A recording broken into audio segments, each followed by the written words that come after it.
और भाई जेन ज़ी की नुमाइंदा हमारे साथ मौजूद हैं और ज़रा इनसे जानने की कोशिश करते हैं कि इनके रिग्रेट्स क्या हैं, इनकी खुशियाँ क्या हैं, इनके गम क्या हैं, इनकी स्ट्रगल क्या है। तो हमारा सेगमेंट है कैथारसिस। ओके।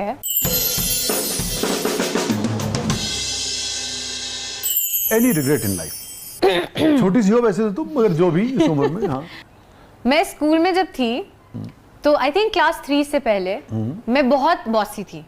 ओके। तो शायद मेरी जो एजमेट्स थी उस वक्त वो शायद इतनी कंफर्टेबल ना फील करती हूँ मुझसे बात करते वक्त। उसके बाद मैं चेंज हो गई थी। उसके बाद मैंने रियलाइज़ किया था कि ऐसे बॉसीनेस से लोग अनकंफर्टेबल होते हैं और उससे आप आप अकेले रह जाते हो। तो फिर मैंने अपने आप को बहुत चेंज किया। फिर मैं वो देना सीखा लोगों। हाँ, फिर मैंने स्पेस देना सीखा और फिर मैंने इस चीज़ को बहुत बढ़ इस पर बल्कि एक्चुअली ध्यान दिया कि मेरी वजह से मैं फिर वो बच्चा बन गई स्कूल में कि जो जिससे कोई भी आके बात कर सकता था, कि कोई भी कंफर्टेबल फील करता था। लेकिन उससे पहले मैंने शायद किसी के साथ बचपन में ज्यादती कर दी हो, तो मुझे उस चीज़ का बहुत रिग्रेट है कि मैं उस वक्त बहुत एक टफ चाइल्ड थी। अच्छा, very interesting. You are too young for this realization ना, ये खुद एक इंटरेस्टिंग बात है ना। 6 साल शायद 7 साल का बच्चा जी है ना, और फिर कोई ऐसा खास इंसिडेंट था, किसी ने समझाया, या 7 से 3rd से ग्रेड 4 और 5th में आते आते कहीं रियलाइजेशन हुई, या बच्चे दूर रहना हुए, दोस्त बाजुकात अलग हो जाते हैं, दोस्त बाजुकात दूर दूर रहना चाहिए, किस चीज़ ने ये रियलाइजेशन करवाई कि अच्छा भाई ये रवैया ठीक नहीं है और सबको मिलके चलना चाहिए। कभी जिस दोस्त ने कहा वैसे कर लिया, कभी किसी ने कहा वैसे कर लिया, कभी अपनी मन वाली, यही तरीका कार होता है ना। कैसे ये रियलाइजेशन? मुझे जिंदगी में एक ही दफ़ा और एक ही इंसिडेंट था जिसमें मैं बुली हुई थी। और जब मैं बुली हुई थी स्कूल में तो मुझे इस चीज़ की रियलाइजेशन हुई थी कि मुझे हमारी हेड गर्ल होती थी, तो मैं उनके पास गई थी और मैंने उनको जाके वो सारा इंसिडेंट एक्सप्लेन किया था और फिर उन्होंने जाके मेरी जो बुली थी उनसे बात की थी और उन्होंने फिर उससे कहा कि मुझे सॉरी बोले। तो उस दिन मैंने इस चीज़ को रियलाइज़ किया कि क्योंकि वो सबके साथ इतनी अच्छी थी और वो सबको स्पेस देती थी, तो मेरे में इतनी हिम्मत हुई कि मैं जाके उनसे बात कर सकूं। अगर वो ऐसी ना होती तो शायद मैं वो बात कभी उन्हें बता ना सकती और वो बुलिंग का सिलसिला वहां रुक ना पाता। तो वो जो एक एनवायरनमेंट उन्होंने स्कूल में क्रिएट किया था, एक कंफर्टेबल एनवायरनमेंट और एक जो कंफर्ट उन्होंने दे रखी थी, उस कंफर्ट ने मुझे रियलाइज कराया कि आप बॉसी होके अलग रह के प्रॉस्पर नहीं कर पाते। वाह, अपने इर्द गिर्द के लोगों को करीब आने साथ लेके चलना पड़ता है। बहुत अच्छे, वेरी वेरी गुड, बहुत अच्छी बात है। और ख़ास तौर पे हमारे साथ मेहमान आते रहते हैं, मगर इतने यंग जो और टैलेंटेड लोग जो हैं वो यंग कम आए होंगे ना। देखिए ना, अब आपके जो इश्यूज़ हैं, आपकी जनरेशन के, आपकी एज के जो मसाइल हैं, ये भी एक पूरी 7-8-10 करोड़ लोग होंगे, बच्चे होंगे जो इसे सीखेंगे। और इसमें सबसे अहम बात ये है ज़ोहा, जो मुझे कह लेने दो, कि ये जो बात आपको 3rd ग्रेड में और 4th ग्रेड में समझ में आ गई, ये बाज़ औक़ात तो 80 साल की उम्र में भी लोगों को समझ नहीं आती। लोग अपनी ज़ात के गिर्द घूमते घूमते इस दुनिया से चले जाते हैं, लोगों को करीब ही नहीं आने देते ना। तो बहुत अच्छी बात है कि आपको इतनी अर्ली एज में इसकी रियलाइजेशन हुई। कोई किसी चीज़ पे गिल्ट रहता है?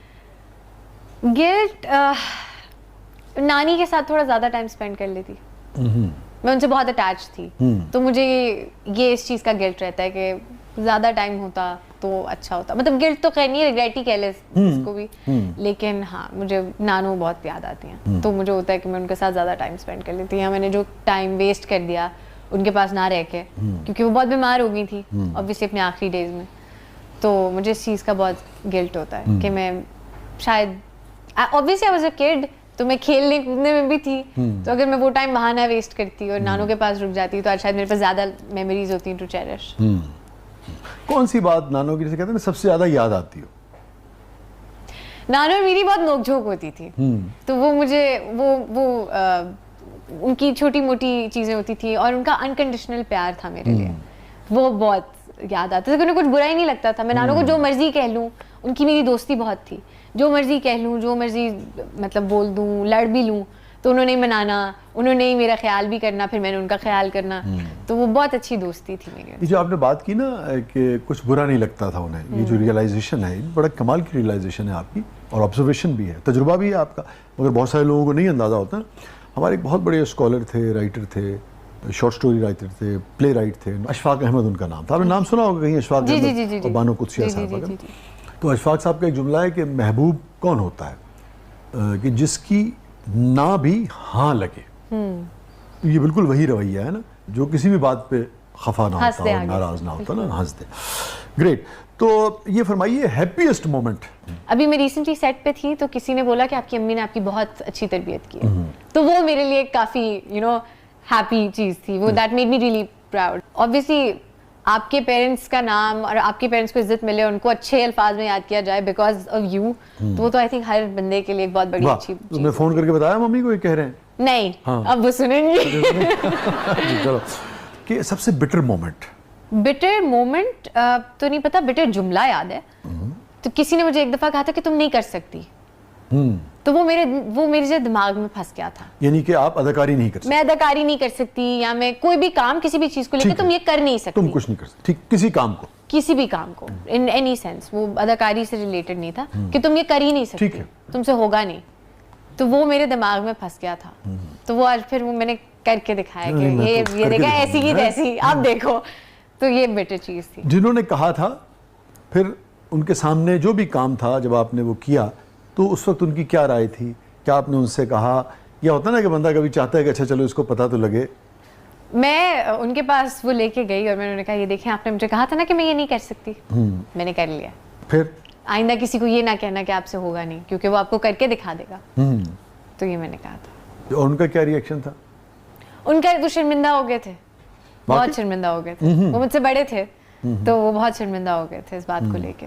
क्योंकि फिर मैं ऑब्वियसली आप बड़ों से बदतमीजी तो नहीं कर सकते, लेकिन आप जरूर जाके उन्हें ये तो कह सकते हो ना कि ये देखें आपने मुझे कहा था ये नहीं हो सकता, लेकिन ये मैंने कर लिया। ये जो जुमले होते हैं ना, ये मैं सवाल पूछता भी इसीलिए हूँ, ये बाज़ औक़ात बड़ी आपको ना तवानाई देते हैं, बहुत एनर्जी देते हैं ना। और शायद आम हालात में आप बहुत सारे काम ना करें, मगर शुक्रिया उन जुमलों का, उनकी वजह से कर जाते हैं। मैं ऑनेस्टली आपको एक बात बताऊं, मैं कभी कोई बुरी चीज हो तो मैं उसको दिल पे नहीं लगाती, मैं उसको अपनी ड्राइविंग फोर्स बना लेती हूँ। बहुत अच्छी बात की। और ये जो पूछते हैं ना लोग बाज़ औक़ात कि पॉजिटिविटी, हम कहते हैं पॉजिटिव हो, तो लोग पूछते हैं जी पॉजिटिविटी क्या है? वो यही पॉजिटिविटी है कि आप नेगेटिव बात से भी, कोई नेगेटिव एक्शन से भी आप एक पॉजिटिव रिएक्शन ले आए। बिल्कुल। जोहा तौकीर की ये जो मुख्तसर सी जिंदगी अभी तक गुजरी है माशाल्लाह, और अब तक का सबसे गमगीन उदास कर देने वाला लम्हा? दो चीजें हैं, मेरे वालिद साहब का इंतकाल और मेरी नानी का इंतकाल। अच्छा, वो दोनों बहुत उदास कर देते हैं जी।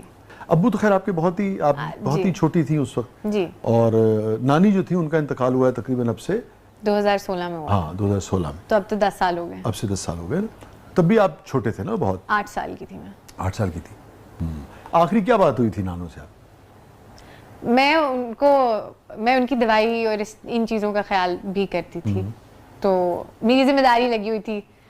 तो मैं उनको बस मेरा उनसे आखिरी जो मुकालमा था वो ये था कि मैंने कही थी कि नानो प्लीज़ खा लेना दवाई। वो कही थी कि बेटा मुझे नहीं खानी।